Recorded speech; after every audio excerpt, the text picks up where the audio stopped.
Hi, my name is Reverend Father Jude Mary O.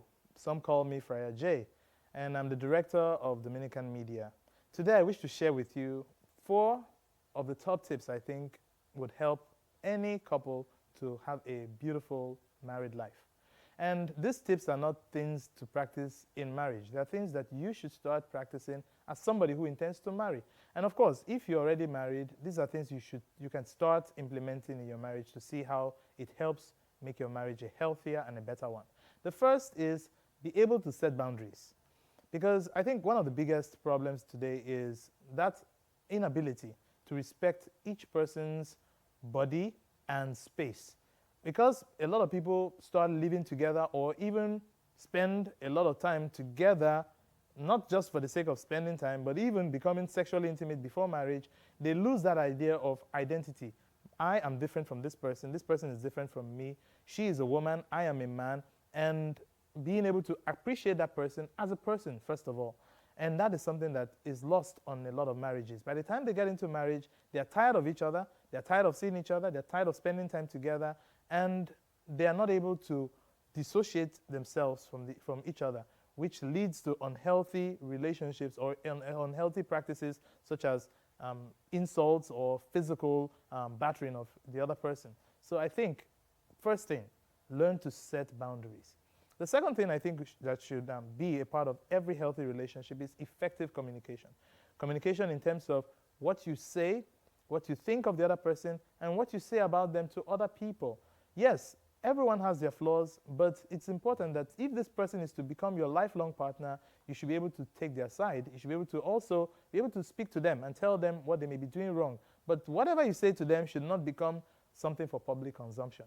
It's important that you're able to have communication with them and also have their best interest at heart. The third thing I think is very important is to have what I call money conversations. Money conversations revolve around budgeting and basically how to manage your spending. If you're not able to, on your own, cultivate a good money habit, it will be very difficult for you to cultivate it in marriage. And if you must know, 7 out of every 10 marriage separation or divorce is on the grounds of money-related issues. And it's important in our day and time with the economic situation that both of you discuss as you plan to get married about what you're going to spend on your wedding and what you're going to do with money as you enter into marriage together. Many people don't have these discussions.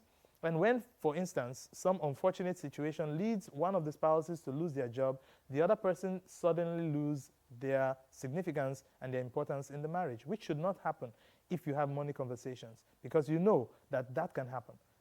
A situation can come, a situation of crisis or economic crisis can arise that would put or render one person economically dependent. So have those discussions so that they don't become traumatic situations in your marriage where one person feels inadequate or feels like they don't matter anymore. And before long, you find an inequality in your marriage.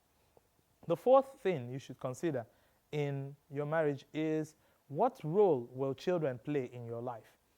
Children are important in every marriage, especially in this part of the world where children are considered gifts in marriage. But when they are delayed in coming, what do? Do you suddenly lose sight of the fact that you are still a couple and that both of you ought to love each other? So what role should children play in your marriage? They are gifts from God, okay? And they should come when God wills that. So don't build your life around having children, and don't suddenly lose your own identity when you have children. I remember that I teased a friend of mine recently, and I called her by the name of her child. You know how people just tease or call women by the name of their child? They say Mommy Joy or Mommy Tochi or something like that. Suddenly, people lose their identity as a result. So, but that's not your name. Your name is not Mommy somebody or Mama somebody. You have a name. You have an identity. And that should be stated, that should be very, very clear in your mind, such that you no longer just associate yourself to or attach yourself to the identity of having a child. Children are gifts in marriage. If they come, all well and good. Thank God for that. If they delay in coming, pray to God for that. But don't let that become the beginning and the end of your marriage. So that if you don't have children, you're unhappy. Or if you have too many children, you start complaining. Or you even start saying, I don't want any more children in my marriage. I just want to manage the ones that I have. And I now start using unhealthy means, such as artificial means of contraception, to take care of my children crisis, so to speak. So one has to understand these four things moving in. Then finally, very importantly, you should be a person of prayer. As a person, you should be a person of prayer. As a couple, both of you should pray together. Pray together before you leave the home. Pray together whenever you come back together at home. Praying is a very, very important ingredient in marriage. Father Patrick Peyton is famous for the statement, a family that prays together stays together.